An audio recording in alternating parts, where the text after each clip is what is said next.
Howdy, y'all. It's Cody from the Keepers of Nerddom. I'm joined by my friend Will. Hello. We're at the next episode of Invincible, and what'd you think? It was good. Okay. Yep. So, But we did have problems. Yeah. Which we will address. So the whole episode, what would you rank it out of 10? Honestly, I gotta give it a 5 out of 10. Purely Wow. I know it's a very low score, but I gotta give it that because, only half the episode was good.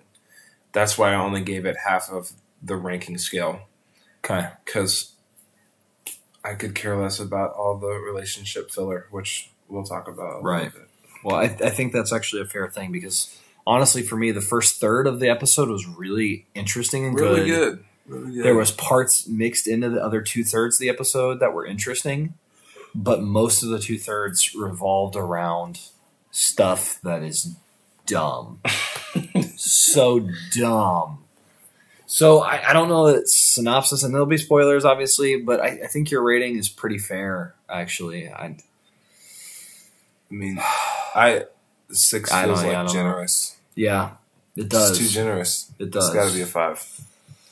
Man, that's rough because the first part was so good. The first third was great. Epic. It carried the whole episode, but it's hard to carry the rest of it. Yeah, and then we kind of went off on this other pointless direction. Yeah. For most of it. I will say that there were some good points brought up in the last 2/3, but Right. overall it was just kill me now. This is so boring. Right. Okay. So, yeah, let's go through it. At least especially the beginning part. We start with the Sequids. No, we start off with Rex. Yeah, Rex. Right. Yes. I was like, I think it was Rex first because we're at the end of the last episode they had firearm to his head. What's going to happen? And that Snake Prince dude pulled the trigger. He did. And he was hit in the head. He went down. The brain. Yep. Yeah, the brain. He was dead. But the irony is, and it is technically true because it's actually happened in history. There was a guy that had, I think he was working on the railroad, and a spike or something go through his head. Yeah, went through his head. Lived. He survived, but he had major brain damage. Not even brain damage. It was more like he had major brain damage. You're right. It wasn't like the brain damage that you'd think of. It was like because emotional and like his frontal. I think it was his frontal lobe. I can't remember, but at the very, I think it does go up through decision-making part of the brain. Yeah, so that he wasn't like like zombified, like paralyzed or anything. He was just like off. Yeah, he was still capable of doing stuff. Act like a normal person. Right. He was different from then on, like complete mental change, and almost like an accidental lobotomy. Let's put it that way. Yeah, that's probably the best way to describe it. Yeah, yeah. And it's just interesting because so technically this is possible, and Rex stands back up as he's like bleeding profusely, and then proceeds to beat the ever-loving crap out of this man. Out of this man with his nub. Yes. Just stabs him in the face with the arm bones of his freshly chewed off hand. Yeah. Which has got to be probably one of the rowdiest scenes I have ever seen in the show. Yeah, whenever he went down, wow, and Rex was like, they really did it. They just killed Rex, like, and then I was like, man, Rex is dead, and I was thinking like, man, there's no way Rex can die this early, right? Like, it just doesn't feel right. But then again, like, Duplicate is also dead. yeah. So yeah, that whole scene happens. And we do eventually see Shrinking Ray. Is that her name? Shrink Ray. Shrink Ray.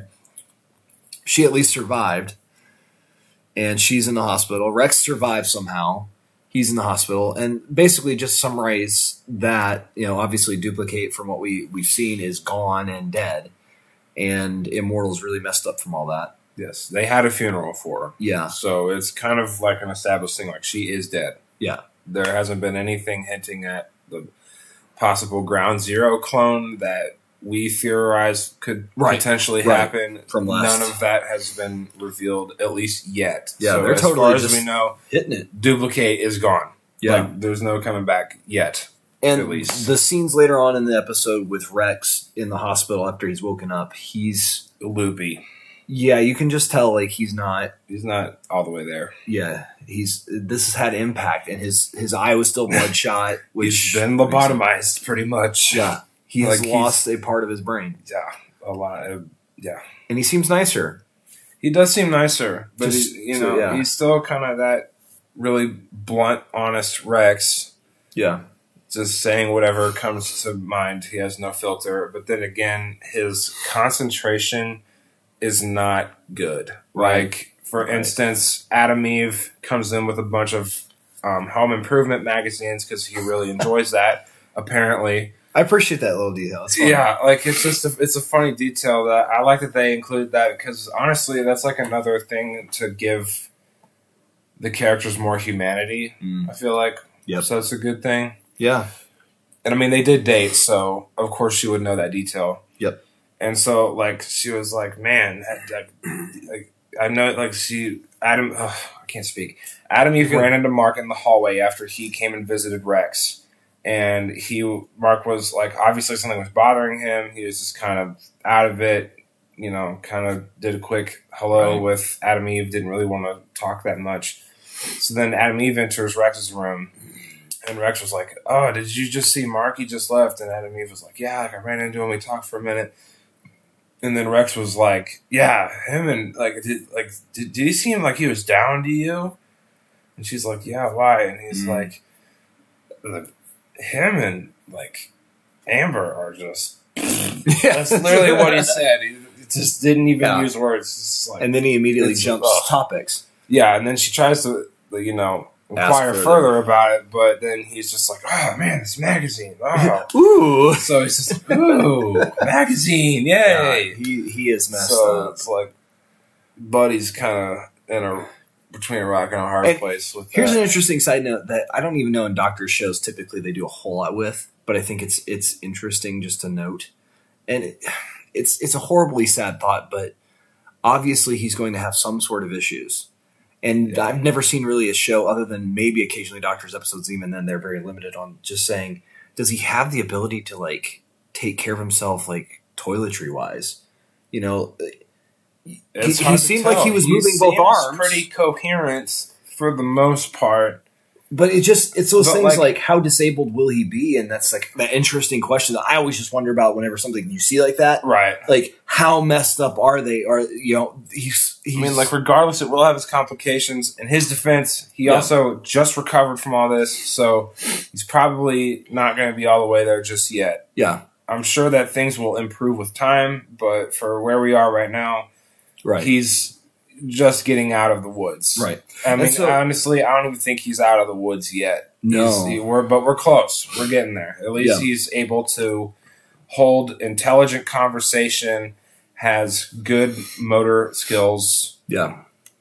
Just like the basics for life. Real quick, though, what I mean by that, though, because otherwise people on the internet will be like, what's wrong with you? But it's just even like, when people are in doctor shows and disabled from the waist down or even higher, they don't often talk a whole lot about just how big of an issue it's going to be to help take care of that person. Yeah. And that's the thing, because my mind goes to this only because of Christopher Reeves, played Superman in the 80s, right? And then he fell off a horse in the 90s and broke his neck and was paralyzed. Oh. So it was just one of those things that's before my time, so I did not know that. It was a fascinating journey because here's Superman. Yeah, Superman, like, now all of a sudden, and he can't. He's bedridden. Yeah, and so like his wife helps take care of him and all these things, and it just always made me wonder, like how hard does that have to be to help him do the things that the rest of us take for granted. And it was sad because I was just seeing that with Rex, and I was like, and I personally have seen the fallout from stuff like this. My grandmother had multiple sclerosis, and she was wheelchair bound. Yeah, and a lot of these basic things that you and I can do, she could not. So it was very extensive with how much care she needed during just for everyday life on a daily basis. And it changes how you have to interact and you have to do certain things for them. Right. And I mean, it's tough because it is tough. That is not an easy journey, and it just makes me wonder, like, if somebody were to be in a relationship with Rex, like what would they have to do to help him in some form or fashion? And so far, it looks like he can walk because he got up and but that was before brain surgery. Right.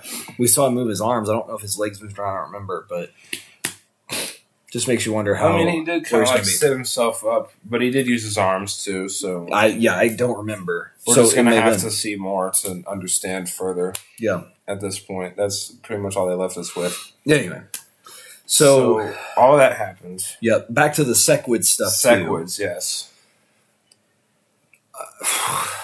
It goes better for that team because that's like the A team and the team that went to stop the Serpent Society, whatever they were. It was like the I don't even think they were the B team. No, they're like the D plus team at best. Although I'm not gonna lie, Rex was pretty impressive.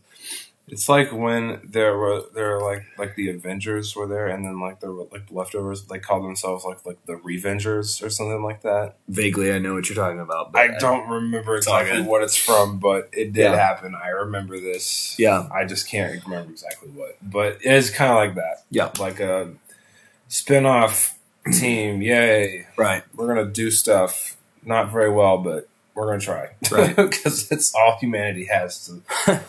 True. Protect them. But it did seem like we got to see, for the most part, people doing things other than the electricity guy. You didn't see him do a whole lot except for just punching a few things, and then the other dude in the yellow suit, like he was there, but I don't know that he was doing much of anything that I noticed. Bulletproof, that's his name. Is that his name? See, he's such a non-memorable character that. What is his powers other than we guess Bulletproof from his name? Like. And apparently they can't be taken over by the Sequids for why? The answer is because they're superheroes and their skin is tough. But the funny thing is they can't pierce the skin. Yeah. Just like the Martians, I guess. But that doesn't make sense with the lightning guy. Adam Eve. Yeah, the lightning But Adam Eve and Rex, well, Robot. Okay, so we're discovering a plot hole already. Okay. In a way, yes. Unless, is there some sort of thing that they ever brought up that Lightning Guy was powered skin? I don't know. I don't think so. It's just weird. This kind of feels like a question from like The Boys whenever they wanted to kill Translucent, and they're like, well, his outside is tough, but his insides aren't. Yeah, let's leave that one. We'll leave that for... Oh, gosh. Yeah. So anyway, maybe it's like something like that. Yeah. So the Sequids, they do get on Eve and Robot. They get them back off of them with the device Robot made. They win the day. They escape. Cool. Barely. Yeah. Just barely made it. It all works out there. He made the device and they got it close to the astronaut to deactivate him from the Sequids, but then they hopped on to Adam, Eve, and Robot. That's right. I forget his name's Robot. So what's his actual name? Rudy. Yeah. It is Rudy. Well, I don't remember. But the whole story of that was they got him off. Yeah, too, so. It moves on, and the Martians do want to try to take Shapesmith, and Invincible's like, nah. Yeah, it's like, nah, man. And then the astronaut does survive all this that originally was captured by the Sequids, and we get a scene way later in the episode, at the very end, where he's cleaning up his place, and he smells something really bad and starts to gag, and he throws up in his sink. Much to his surprise, the Sequid came out with the vomit and latched onto his face. So now we have a Sequid host on Earth. With only one Sequid. Only one Sequid, but that doesn't mean that the Sequids... They need a host to have a mind strong enough to handle the hive mind, I guess. Yeah, yes. So now that he's on Earth, I guess, could he remotely control the ones that are still on the Martian warship to just keep coming to Earth? And kind of makes me wonder, too. Yeah. That's terrifying. That is a big problem we're going to have to deal with next episode. So, this is interesting. So, there's one other side plot that we can talk about, and then we have to get to the boring stuff that was mostly going on. Well, I guess there's two. There's two boring ones. Donald and Rick. Donald's really struggling, like he's messed up, and he brings the kid Rick back that Will was, we'll just say, friends with, and says he's coming back to the school and just whole and fine, and you kind of watch him and you go, yeah, he's not fine. He's pretty messed up. And the conversations they have, he's just not. Quick recap. Rick is the one that... Rick was the first of Dr. Sinclair's victims for the cyborg stuff in season 1, for anyone who needed a refresher. Yeah, he became one of the robot things. Yeah. And his mind was like shattered. Yeah. So I don't know how they brought that Actually, back. I don't think he was the first, because there was that one that Invincible thought, right? And then he gets captured later because he mouthed off to Sinclair. Oh, that's right. Yeah. Okay. Yeah. But like the first victim that we know about. Yeah. Like personally. We saw happen. Yeah. I got you. Yeah. Very interesting. So there's that. It's just weird and sad because you can just tell Rick's barely there, really. Yeah, he's barely hanging on. And he even goes like, I don't know if I really am me. Like he's completely shell shocked to the point where he's like dissociating and questioning himself, his whole existence, really. Yeah, which is rough. Donald even hints at extensive reconstruction, meaning he may have a body like us. Donald has, like the skeleton. That's what I was thinking when I first saw him with how he was acting. I'm like, something's up. Like there's no way that this dude is just fine after being that. It's not good. They had to put one of those endoskeleton things inside of him. There's no way that they're like, or at least parts of it. But yeah, I think you're almost a year of plastic surgery and hey, everything's hunky dory. No, they had to. So the other side plot is Mark's mom with the baby and Cecil trying over and over to get his people in there, or have her turn over the baby to him. And we finally got a name. Oliver. Cool. Supposedly named after Invincible's grandfather. Yep. Which I didn't know that was a thing. So interesting. Yeah, there's that. And I mean, it was neat because there was a lady that finally comes in and goes, yep, sit by Cecil. I'm not going to lie to you. I work for you, not for him. Yeah, she's like, I'll sit by Cecil, but I'm not working for Cecil. Yeah. Let me take care of your kid. I hope she's actually legit. I really hope so, too. She seems cool. Yeah, I like her. She's good. So I guess there's one other side plot. That's the big plot. Is Alan comes back, and we see him Immortal fight with him because he's just messed up. And Cecil's like, something is coming up. Like, Cecil was in the middle of having a conversation with Immortal, trying to say, like, dude, you're like kind of off the rails a little bit. Like, you need to chill out, take a vacation. Yeah. And Immortal, clearly not fine, is screaming in Cecil's face, saying, I'm fine. And Cecil was like, I wasn't asking. And then all of a sudden, the feed gets pulled up, and there's like something's coming in from deep space, and he immediately is just like Omni-Man, and like just snaps into action and goes up into space. He's like in PTSD like a crazed lunatic would, yes. Yeah. So he's lost all the marbles. Oh yeah. I feel like he'd hear like a twig snap behind him and be like, Omni-Man. Dude, he would right now. And like, we were talking about that during the episode at points because it's like, how messed up would this guy be with how much he's experienced? How much has he even forgotten just how long he's been alive? Right. Like, this dude. And every time he comes back, do all the screws get put back? I doubt it. Right. I feel like every time he comes back, he just... And a side note, we know at least once more loose in the head. He's been shot in the head as Abraham Lincoln. Yeah. So he has had screw loose. Brain damage. Quite literally, yeah. So apparently he's not bulletproof. Side note. I guess. He's not Invincible title card. Or it, quote unquote, knocked him out. And he lied in state for the carriage ride and pretended he was dead for days, weeks, Is that what months. It was? Yeah, they actually like took Abraham Lincoln's body around in a horse-drawn carriage throughout the United States. I thought they did that in a train. I'm sure it was partially part of it, but like in big cities, it would bring them out on like a horse-drawn cart, so it probably carried by train in between, but crazy stuff. I never understood that. They're like, yeah, this really important historical figure died. Let's parade his dead body through the country. Well, ironically, I think it's obviously previous Lenin from the Soviet Union stuff, but I think they still technically have his body lying in state under like glass, so you can like see it, or at least see the image. I don't remember. Something really Abraham weird. Lincoln's body? No, Vladimir Lenin. Oh, Lenin. Okay. I thought no. I heard that like they put those guys under like cryogenic hypersleep. Let me look that up while we're so. Alan comes back.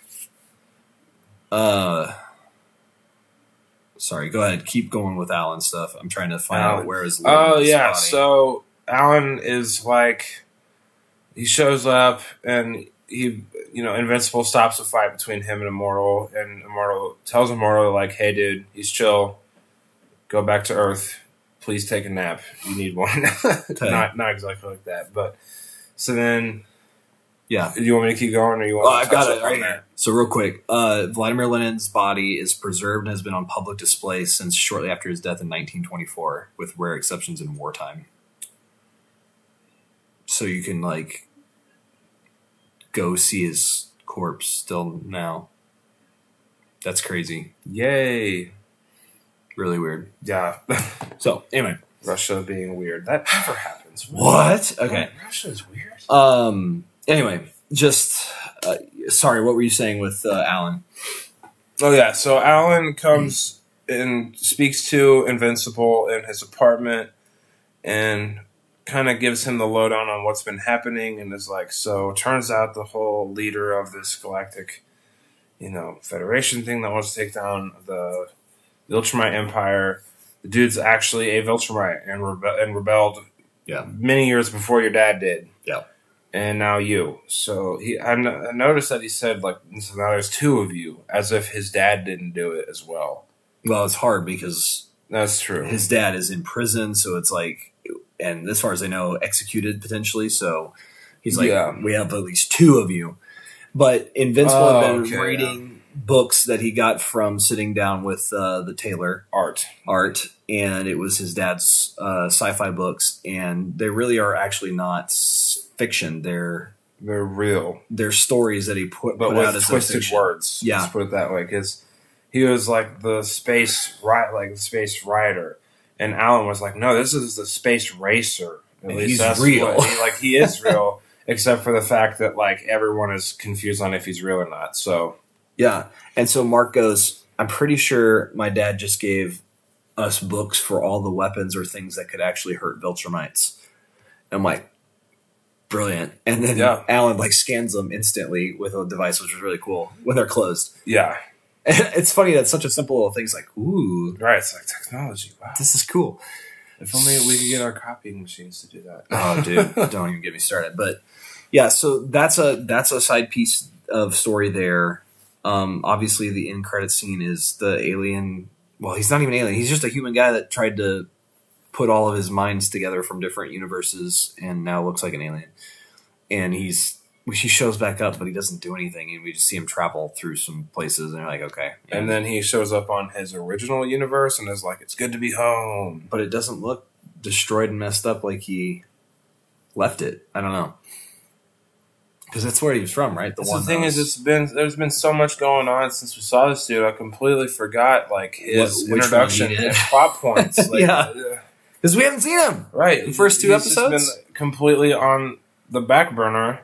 Yeah, this whole time, pointlessly boring. Yeah, it seemed like they set him up to be like one of the big baddies of this season, and so he was gone through before and after the hiatus until this episode today. It was a pointless after credit scene, really. I mean, we were wondering what was going to happen with him last time, so I'm glad that they kind of at least gave us a clue as to like what's going on behind the scenes. Because he got a suit.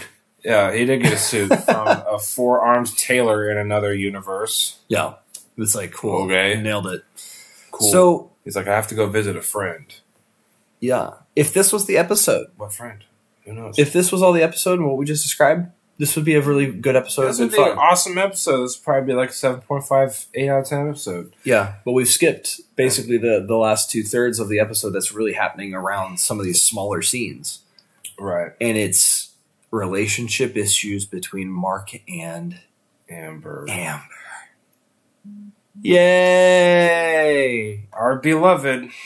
It's great. And best couple ever. Yeah. I mean, what is there really to say other than it's a constant, they're trying to talk to each other, it's awkward, Mark has to leave at points to go do something.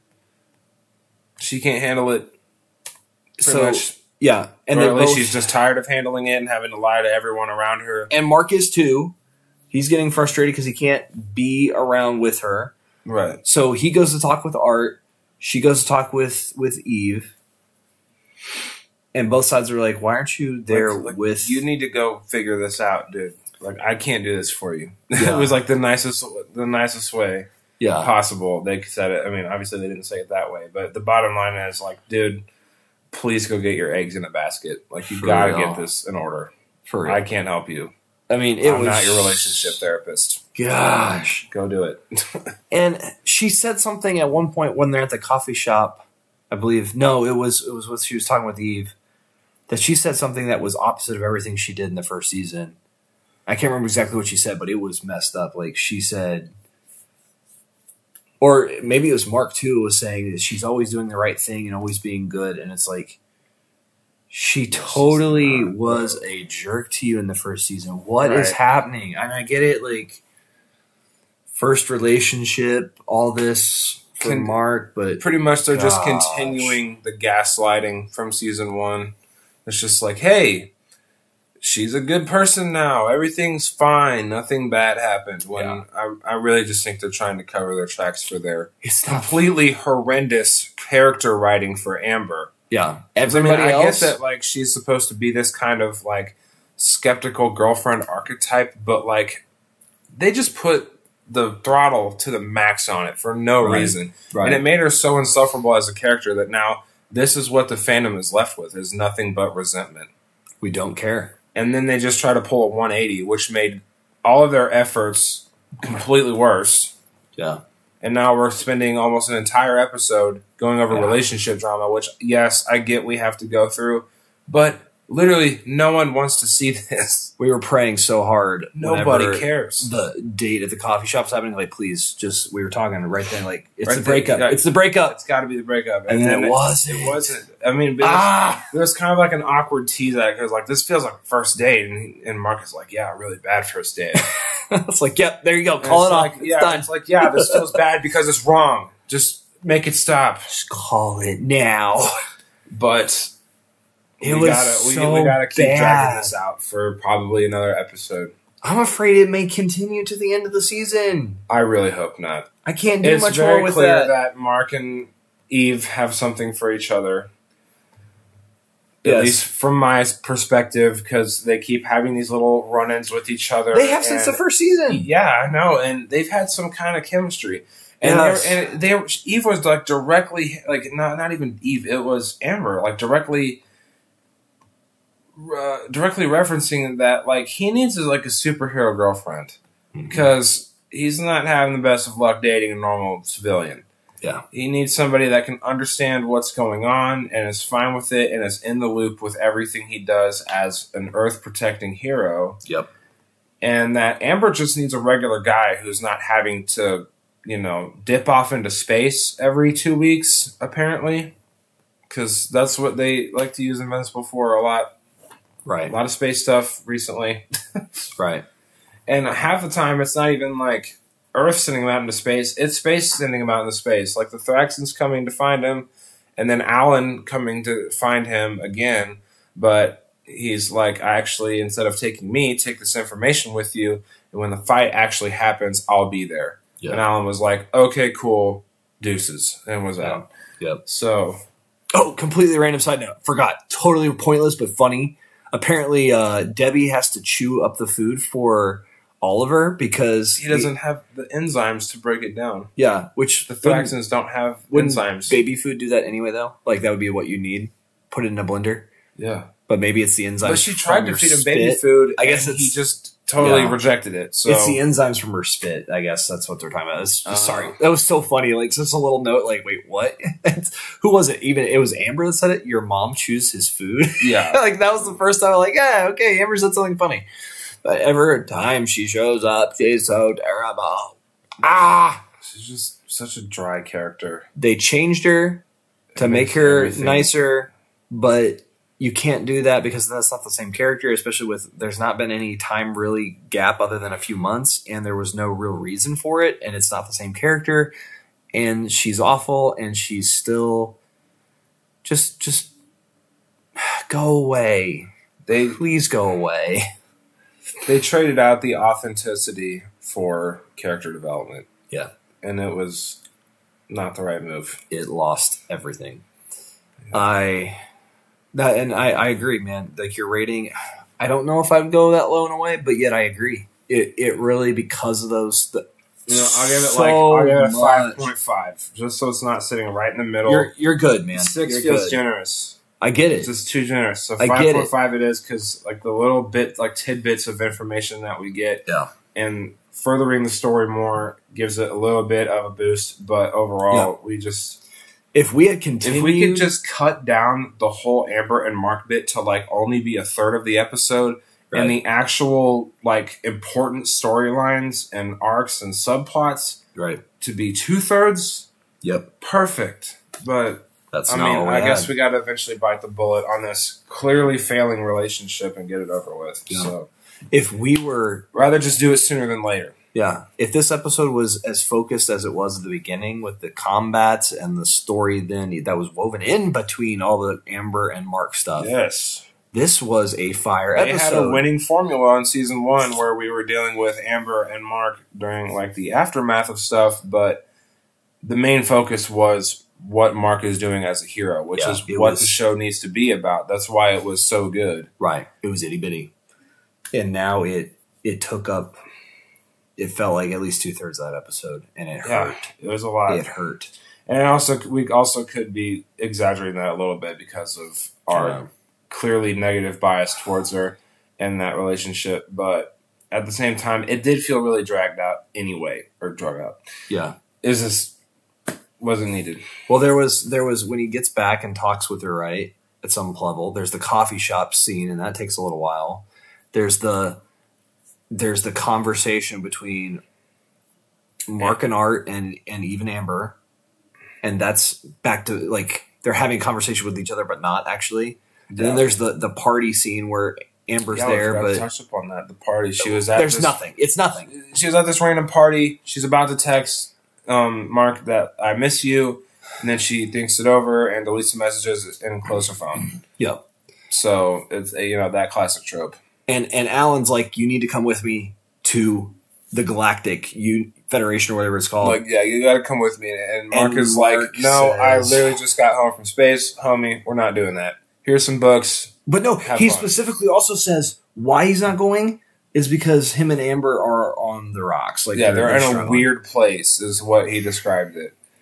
Let's hope that weird place goes to a non-existent place. The weird place is no place. Exactly. Yeah, she's just so much focus for this episode. And you're right. I may be exaggerating that 2/3, but it felt so massive because there's several big scenes of just sitting in long scenes. Yeah, long. Like, we could have filled most of this time with actual stuff and not relationship filler. Yeah, like we could cut down the scenes a little bit, but we don't have to have these really long, drawn out scenes because no one cares. Yeah. Does somebody care? I bet there is actually. I'm sure there is somebody out there. There are two people in this world that go right. Mark and Amber. Yeah, the two Mark and Amber shippers. I guess. I don't know. Jeez. It's just. It's not. Another thing. We see Omni-Man. and he is in a Viltrumite prison, which was referenced by Alan earlier in the episode, where he was like, I think I've heard about a Viltrumite prison somewhere out in space. Yes. It could be there. You want me to ask around? And Mark was like, yeah, I'd really appreciate that, right before they, kind of dap up, and Alan hits the road. I love how they shake hands, by the way. Literally, they shake hands, and he's just... Mark shakes Alan's finger. Because he's just so swole. he's so just so now. Massive. But also his hands just like 3 fingers, like 2 fingers and a thumb. Yeah. It's so funny. I'm a little scared, though, because I like Alan a lot. Like, a lot. But if you've, noticed, is Alan a really smart guy? Alan does not ever strike me as real, smart. He got it all up here. He's smart enough, but yeah, I wouldn't say he's the most cunning. No, he makes it enough. Yeah, he just cracks me up because he's not like Shapesmith dumb. Barely. I am a human. That would be dangerous. Can you imagine the body of Alan with the mind of Shapeshifter? Yeah. But I almost get the sense of that'd be a danger to society. Alan may be close to Mark's age. Yeah. And I'm pretty sure they were created around the same time. You kind of wonder how old really Alan actually is. Just the way he acts, sometimes you go, I really do think Alan is actually pretty young. Yeah. His... What's the word? Could be wrong, though. But his, mannerisms. His mannerisms remind me of a teenager. Yeah. Yep. And it'll be interesting to see how he talks and how he interacts with people and how he handles situations. Yes. Does he get smarter over time? Not the most mature. Yeah. And I hope that's what it is. And it's not just Alan's a little bit on the screw loose side. Yeah. I don't know. He did almost, die. That's true. He's just such an easygoing dude, but it's yeah. I don't know. Anyway. But anyways, yes, back to the Viltrumite prison. Omni-Man is there. They are holding him and what looks like a lot of other prisoners from different races. Yeah. They say something about the fact that if they're going to execute a Viltrumite, they need to be healed back to their fullest potential. Yeah. For it to be honorable. That sounds weird. Which is an interesting detail so that we get a little bit of more insight at least into Viltrumite culture. Which I kind of appreciate because I think they're really interesting, even though they're psychopathic, genociders. But right. Did you notice the prison guards? Yeah, they were a different race. Yeah, they were not Viltrumite. They were some purple things. So not a Thraxan or anything, but just... I forget. General who? Zod. Not Zod. kind of like General Zod, but I can't remember his name. I can't remember his name either. It was some really cool... Yeah, he has a cool name, but I can't remember him. He's scrawny for a Viltrumite. Thrawn, I think that's Star Wars. Yeah, Thrawn is Star Wars. But I think you might be on the right track of something like that. He has a really cool name. He has that cool red monocle with a mustache. Looks really cool. Yeah. And he is you still can redeem yourself. Rejoin the Empire. You are one of our strongest warriors. That's interesting. Conquered hundreds of planets. Yeah. You brought Did you catch that though? Just that he could rejoin? Yeah. After betraying the entire society, they're he's this doesn't have to be your legacy. If you just kind of pretend that none of this ever happened, you can kind of reintegrate with us and everything's chill. Yeah. Which is weird. Did the show ever tell us? They were telling us what process needs to happen in order for them to execute a Viltrumite, thinking that they're on the path to executing him. Right. But, he gives them a chance, and Omni-Man doesn't speak at all. Yeah. So real quick, refuses to talk to him. Has the show told us the Viltrumite population? No, but... Not necessarily numbers, but did it tell us something at one point? I think they did. I think they said they used to be... Yeah, they used to be a really big society, but then they had it's, I don't know if that's the exact name for it, but let's call it the Great Purge, where basically they all went on a huge murder spree and 2/3 of the population got wiped out because they weren't strong enough and only the strongest remained. Which makes you wonder. Pretty much had a societal collapse in a way, but then again, it also made it stronger. Yeah. Because now only the strongest are alive. But it makes you wonder how many Viltrumites are left because of that.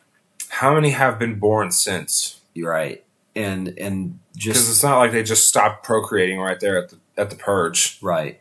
And I get that they live for thousands and thousands of years, but at the same time, yeah, there's got to be newer generations of them, right, in order to keep that race going. Well, because eventually they do die. Yeah. They can't live forever, even if they live for an extremely long time. Right.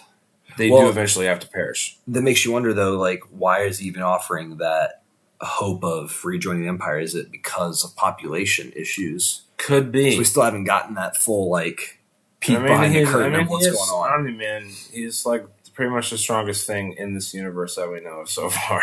No. This will be interesting. He's taken some beatings. Yeah.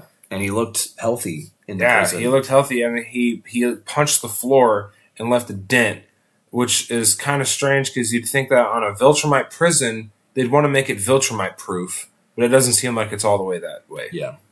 And another side note, when Mark was reading some of his books, Omni-Man takes over the narration for a little while. Yeah. And I forgot about that. They didn't finish all the books. Like, they just gave us a little excerpt from it, and I'm like, I want to know more because I want to read these books in depth and see what's going on. Yeah, because the dinosaur things on a high gravity planet that could actually defeat Viltrumites, because they just got so strong because of their planet's immense gravity, because of how dense the planet was. Yeah, so if that was supposed to be Omni-Man on that planet, how did he survive? I just want to know. I'm like, I now want to know the story. Like, this sounds awesome. Like, just tell me more. But anyway.